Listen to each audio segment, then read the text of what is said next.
अब देखो भाई, सवाल नंबर जो 5 है ना, उसमें किसका मुख्य मान पूछने जा रहा है, बड़े अच्छे से समझना। तो कह रहा है सवाल नंबर 5 में कॉस इनवर्स -1/2 का मुख्य मान ज्ञात करो। लो भैया, मैंने बोला था ना इस चैप्टर में मुख्य मान निकालना सीख जाए पहले हम लोग, उसके बाद देखेंगे कोई दूसरी कहानी।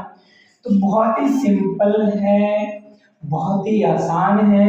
मान लेंगे, माना x बराबर कॉस इनवर्स माइनस का 1/2। कोई दिक्कत है, कोई प्रॉब्लम है? नहीं है। तो जैसे ये कॉस इनवर्स है, जब इधर आएगा तो मेरे भैया मेरे दोस्त ये कॉस x बन जाएगा, कॉस x बन जाएगा, ठीक है। और ये माइनस का 1/2 हो जाएगा। अब ध्यान रखिएगा भाई, यहाँ थोड़ा सा बदलाव है, बस थोड़ा सा, क्योंकि साइन और आपका कॉसेक और आपका टैन उसका फंक्शन कुछ और था माइनस कंसेप्ट में। अब यहाँ पर थोड़ा सा चाहिए, थोड़ा सा बदलाव। अब थोड़ा सा बदलाव का मतलब क्या हुआ कि मैं अगर यहाँ पर लेता हूँ, इसको लिखा जाए कॉस एक्स, तो कॉस में ये -1/2 किसकी वैल्यू, ये ध्यान रखिएगा।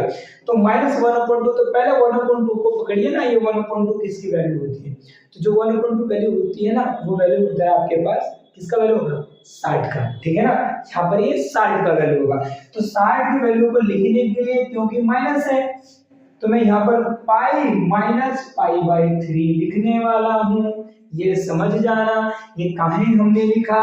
हमने लिखा कि अगर कॉस में माइनस थीटा का कांसेप्ट आता है तो भैया बिल्कुल सीधा सीधा π-थीटा लिखने का है, बस, और कुछ नहीं करना, बस इतना कर देने का इसको। जब भी ये माइनस का कांसेप्ट आएगा π-थीटा ही करोगे। तो लगा लीजिए यहाँ पर कांसेप्ट को। तो कॉस में कॉस x बराबर हो जाएगा, यहाँ हो जाएगा कॉस 3 बन जाए 3 2π, ये 2π/3 हो जाएगा। कॉस से कॉस आगूंगा तो x बराबर कितना हो जाएगा? 2/3। कोई दिक्कत, कोई प्रॉब्लम? बस ये x का मान निकालना होता है, ये आपका मुख्य मान है। बस थोड़ी सी बकेट लिख लेते हैं इसको चेक करने के लिए। तो हमारे पास क्या होता है, चूंकि कॉस इनवर्स के मुख्य शाखा का परिसर, मुख्य शाखा का जो परिसर होता है ना, वो 0 से पाई होता है, और 0 से पाई के बीच में ये 2π/3 जरूर आता है। तो यानी मैं यहाँ पर लिख दूंगा कॉस की, यहाँ पर ये कांसेप्ट में जो अगर मैं लिखूंगा कॉस 2π/3, तो ये हमको माइनस का 1/2 वैल्यू देगा।